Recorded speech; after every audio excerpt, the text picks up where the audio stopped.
तो फिल्म की शुरुआत में हम एल्वेरा, उसकी मॉम और बहन को देखते हैं जो अपना घर छोड़कर एक दूसरे किंगडम में जा रही थी। एल्वेरा बहुत खुश थी क्योंकि उसे वहाँ के प्रिंस की लिखी पोइट्री बहुत पसंद है और वो उनसे शादी के सपने भी देखती है। जल्द ही ये लोग एक दूसरे किंगडम में पहुँच भी जाते हैं और आकर एक बूढ़े आदमी से मिलते हैं जिससे एल्वेरा की मॉम शादी करने वाली थी। इस आदमी की एक बेटी एग्नेस भी थी जो एल्वेरा और उसकी बहन से कहीं ज्यादा हसीन थी। सभी लोग इस शादी से खुश ही नजर आ रहे थे, पर खुशी ज्यादा देर की नहीं थी। 2 दिन बाद ही एग्नेस के डैड को हार्ट अटैक आता है और उनकी मौत हो जाती है।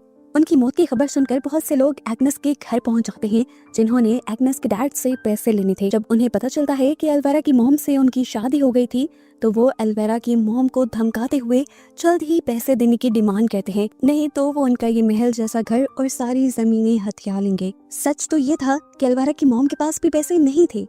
इन्होंने भी इस आदमी से शादी उसकी शान और शौकत को देखते हुए की थी, पर उन्हें क्या मालूम था कि वो भी कंगाल है। वो इन लेनदारों से चंद महीनों का वक्त मांग लेती है और उनके जाने के बाद खुद भी सदमे में चली जाती है क्योंकि उसके साथ बहुत बड़ा धोखा हो गया था। उसे ये भी टेंशन थी कि अब उसकी उम्र काफी बढ़ गई है, अब वो अपने हुस्न के जाल में किसी अमीर आदमी को नहीं फंसा सकती थी, ना शादी करके अपने हालात बेहतर कर सकती थी और अब तो उसकी जमा पूंजी भी काफी कम रह गई थी। एल्वेरा को अपनी मॉम की हालत पर तरस आता है और वो अपनी मॉम से कहती है कि आप टेंशन न लें, मैं यहाँ के प्रिंस जूलियन से शादी करूंगी और सारे हालात ठीक हो जाएंगे। एल्वेरा की मॉम ने एल्वेरा को गौर से देखा। वो खूबसूरत नहीं थी, ना ही ज्यादा लोग उसे पसंद किया करते थे। ऐसे में उसका प्रिंस को पसंद आ जाना कोई करिश्मा ही हो सकता था। इस तरह तो एल्वेरा की दूसरी बहन भी थी जो काफी प्यारी थी, लेकिन अभी उसकी शादी की उम्र नहीं हुई थी, तो एल्वेरा की मॉम के पास एल्वेरा की ही शादी करवाने का ऑप्शन था।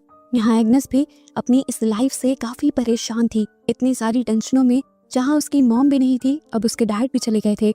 वो अपने डैड की लाश के आगे बैठकर अपनी मॉम से इन सारी चीजों को ठीक करने की प्रे करती है। खैर कुछ दिन गुजरते हैं और इस पूरे किंगडम में शाही वजीर एक शाही पैगाम लेकर आता है जो किंगडम के राजा की तरफ से था, जिसमें बताया जा रहा था कि प्रिंस जूलियन की शादी की उम्र हो चुकी है। उनके लिए लड़की ढूंढने के लिए आज से 4 महीने बाद किंगडम में एक सेरेमनी रखी जाएगी जिसमें पूरे किंगडम से लड़कियां आएंगी और जिसको प्रिंस पसंद करेंगे वही इस किंगडम की प्रिंसेस बनेगी। जो कवारी लड़कियां उस सेरेमनी में आना चाहती थी वो शाही वजीर को अपना नाम लिखवा देती हैं। ये कह लें कि एक किस्म का कंपटीशन ही था जहां सबको अपने आप को परफेक्ट दिखाना था और अपने आप को परफेक्ट करने के लिए इनके पास सिर्फ 4 ही महीने थे। इस घर से एल्वेरा जो कि पहले से ही जूलियन से शादी करना चाहती थी, उसके साथ साथ एग्नेस भी अपना नाम लिखवा देती है। लेकिन अब मसला ये था कि एक आम सी शक्ल और सूरत वाली लड़की को प्रिंस पसंद क्यों करेंगे। एल्वेरा की मॉम को तो हर हाल में किसी भी तरह एल्वेरा को परफेक्ट दिखाना था, इसीलिए वो एल्वेरा को एक प्लास्टिक सर्जन के पास ले जाती हैं। वो उसको खूबसूरत बनाने के लिए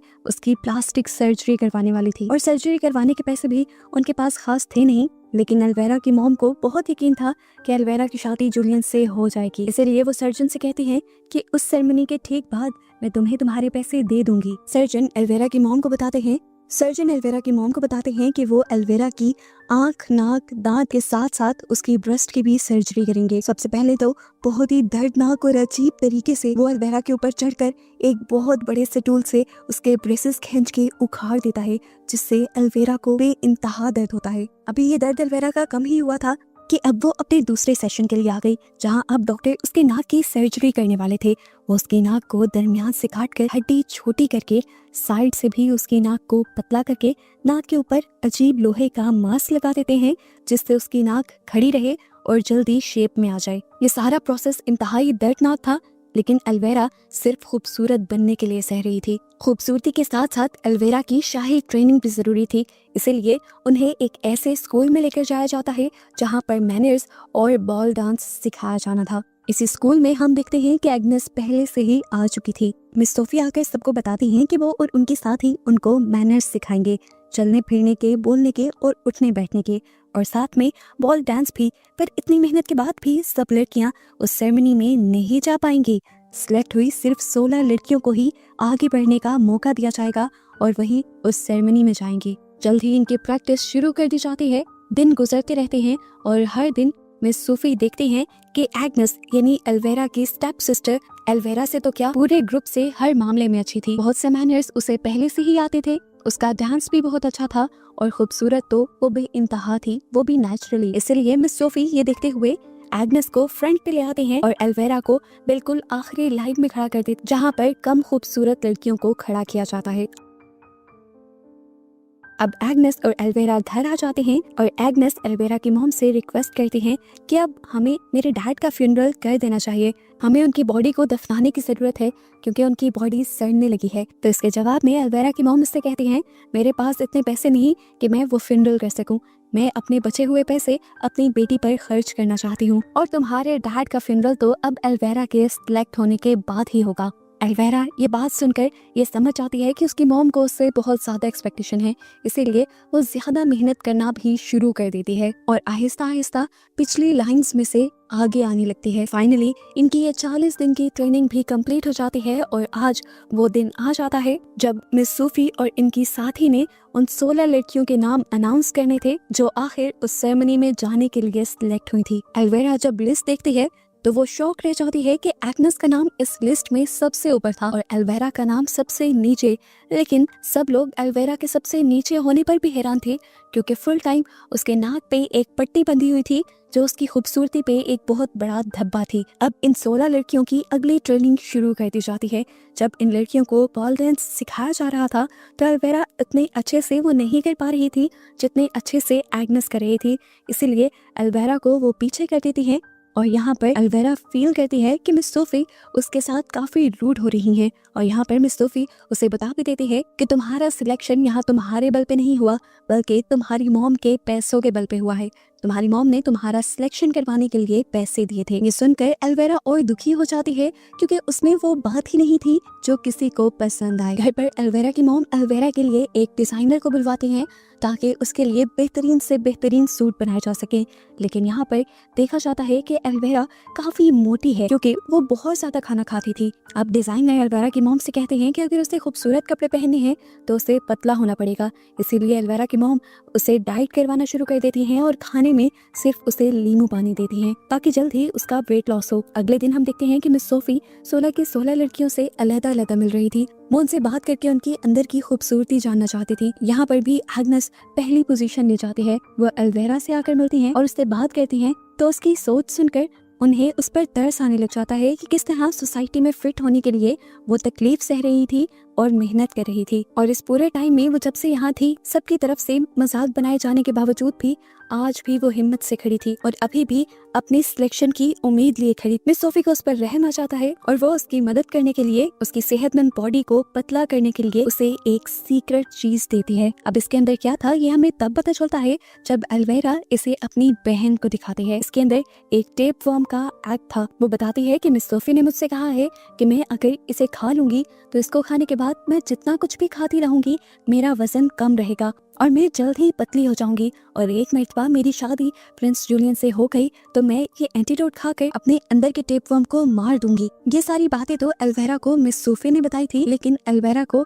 इसके नुकसान नहीं पता थे जो आगे जाकर दिखने वाले थे। एल्वेरा की बहन को कहीं ना कहीं उसके नुकसान का अंदाजा था। वो एल्वेरा को मना भी करती है ये खाने से, लेकिन एल्वेरा को हर हाल में प्रिंस जूलियन से शादी करनी थी, इसीलिए वो इस एग को बिना सोचे समझे खा लेती है। इतने में ही यहीं पर प्रिंस जूलियन अपने दोस्तों के साथ शिकार करने के लिए आ जाते हैं, जिन्हें देखकर वो एक और मर्तबा प्रिंस के साथ रहने के सपने सजाने लगती है। प्रिंस के जाने के बाद जब ये लोग घर के रास्ते में होते हैं तो एल्वेरा देखती है कि एग्नेस यानी उसकी स्टेप सिस्टर उनके ही नौकर के साथ थी। ये देखकर उसे गुस्सा आ जाता है और वो ये बात जाकर अपनी मॉम को बता देती है। एल्वेरा की मॉम को उसके ऊपर बहुत गुस्सा आता है। वो उसे उसकी इस गलती की सजा मार के भी देती हैं और फिर उससे भी बुरा काम ये कर देती हैं कि उसे अपने ही घर में नौकर बना देती हैं और उसे घर में कैद रहने को भी कह देती हैं। अपनी मॉम के इस फैसले से एल्वेरा बहुत ज्यादा खुश थी क्योंकि वो चाहती थी कि उसके लिए उसकी सबसे बड़ी कॉम्पिटिटर यानी उसकी सबसे बड़ी दुश्मन मुकाबलेबाज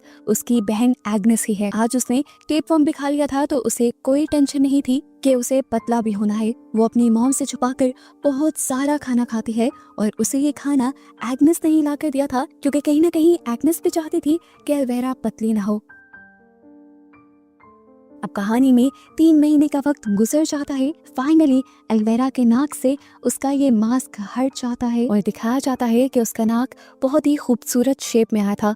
उसकी सर्जरी कामयाब हो गई थी और वो पहले से कहीं ज्यादा खूबसूरत दिखने लगी थी। एल्वेरा पूरे जोश से उस सेरेमनी में जाने की तैयारी कर रही थी, जबकि एग्नेस घर में नौकरों की तरह काम कर रही थी। यहाँ तक कि वो अपनी गाय का दूध भी खुद निकालती है। उसकी ऐसी हालत को देखते हुए एल्वेरा को अंदर से खुशी महसूस हो रही थी। फिर नाक की सर्जरी कंप्लीट होने के बाद एल्वेरा की मॉम उसे दोबारा प्लास्टिक सर्जन के पास लेकर जाती हैं और एल्वेरा एक और मर्तबा एक दर्दनाक प्रोसेस से गुजरती है। डॉक्टर उसकी आंखों में धागों और सुइयों के जरिए आर्टिफिशियल लैशेस लगाता है, जिसकी वजह से कई दिन तक उसकी आंखों पे पट्टी बंधी रहती है और वो काफी भद्दी दिखती है। और फिर उसकी ब्रेस्ट की भी सर्जरी की जाती है। इतने दर्दनाक प्रोसेस से गुजरने के बाद एल्वेरा की हालत बहुत ज्यादा बुरी होने लगी थी। वो अपने आप को काफी कमजोर फील कर रही थी और उसे जरूरत से ज्यादा भूख लगने लगी थी। वो एग्नेस से बहुत ज्यादा खाना मांगती है और एग्नेस भी अपनी मॉम के मना करने के बावजूद उसे खाना देती रहती है। दूसरी तरफ स्कूल में दिखाया जाता है कि मिस सोफी और उनकी पार्टनर बहुत ज्यादा परेशान है एग्नेस के ना आने की वजह से,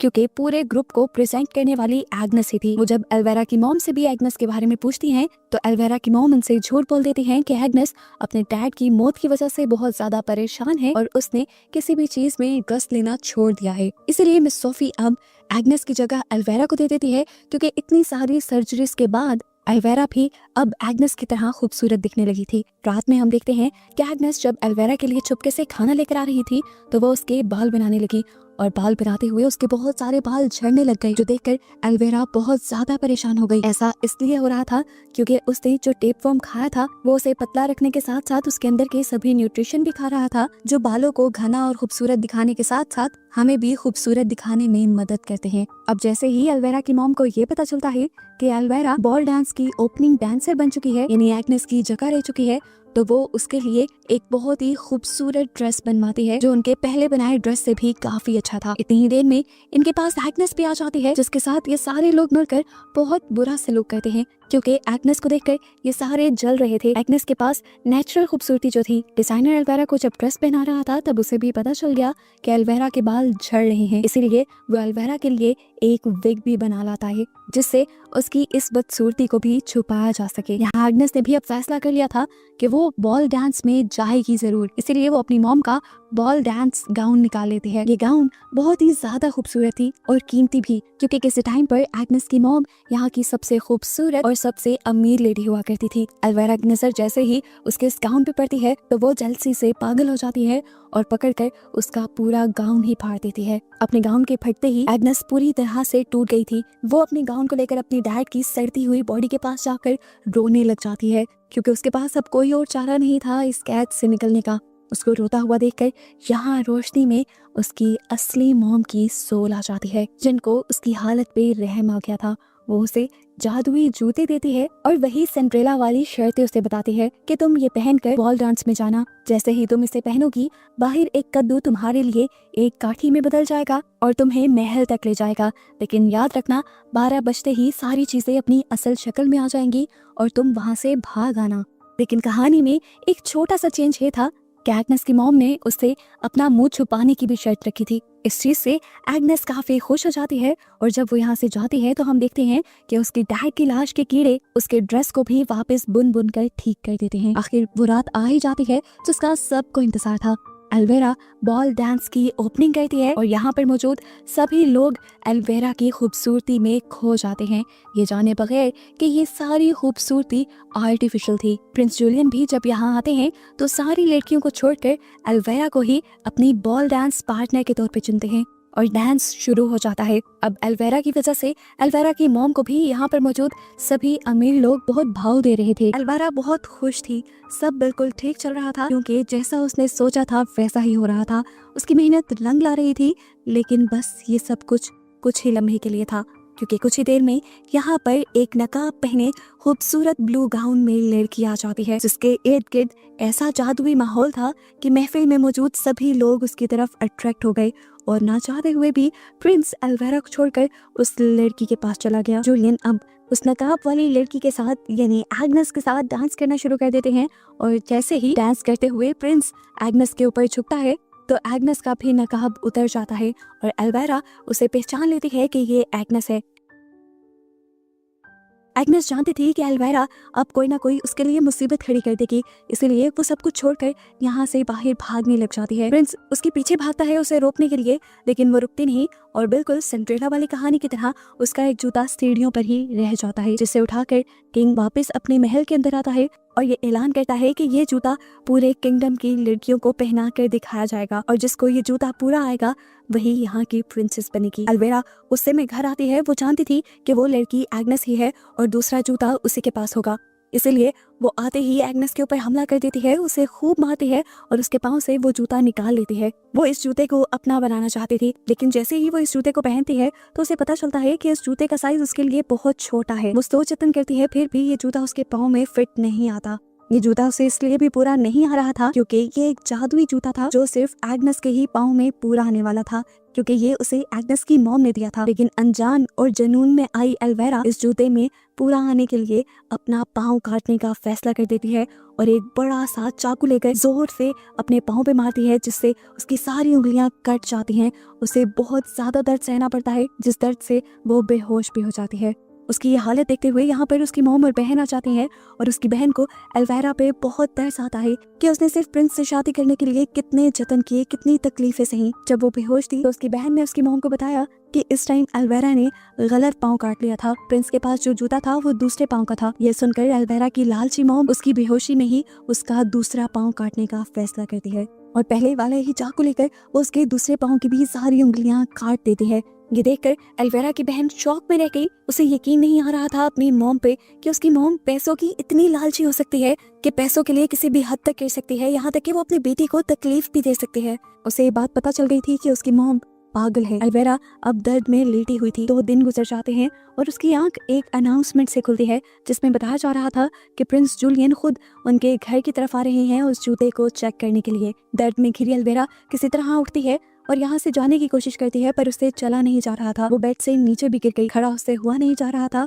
तो वो रेंगते रेंगते बाहर की तरफ आई। अब उसे सीढ़ियों से नीचे जाना था। वो जब घसीट कर नीचे उतरने की कोशिश करती है तो धड़ाधड़ सीढ़ियों से नीचे गिर जाती है और बहुत ज्यादा जख्मी हो जाती है। उसका मुंह उल्टा था और अपने उल्टे मुंह से वो देखती है कि एग्नेस वही गाउन पहने खड़ी थी जो गाउन उसने खुद एग्नेस का फाड़ा था, और अब वो गाउन पहले से कहीं ज्यादा खूबसूरत हो गया था। इतने में ही यहाँ पर प्रिंस जूलियन आ जाते हैं और सबसे जूता पहनने की रिक्वेस्ट करते हैं। एग्नेस वो जूता पहनती है और उसे वो जूता फिट भी आ जाता है, जिसकी वजह से प्रिंस जूलियन को ये पता चल जाता है कि उस दिन डांस करने वाली लड़की एग्नेस ही थी। वो उसके साथ शादी करने का फैसला करते हैं और उसको यहाँ से ले जाने लगते हैं। ये देखते हुए एल्वेरा फूट फूट कर रोने लग जाती है। उसके दुख का बुरा हाल था। उसने कितने दुख सहे, कितने जतन किए, लेकिन फिर भी वो प्रिंस को हासिल ना कर सकी।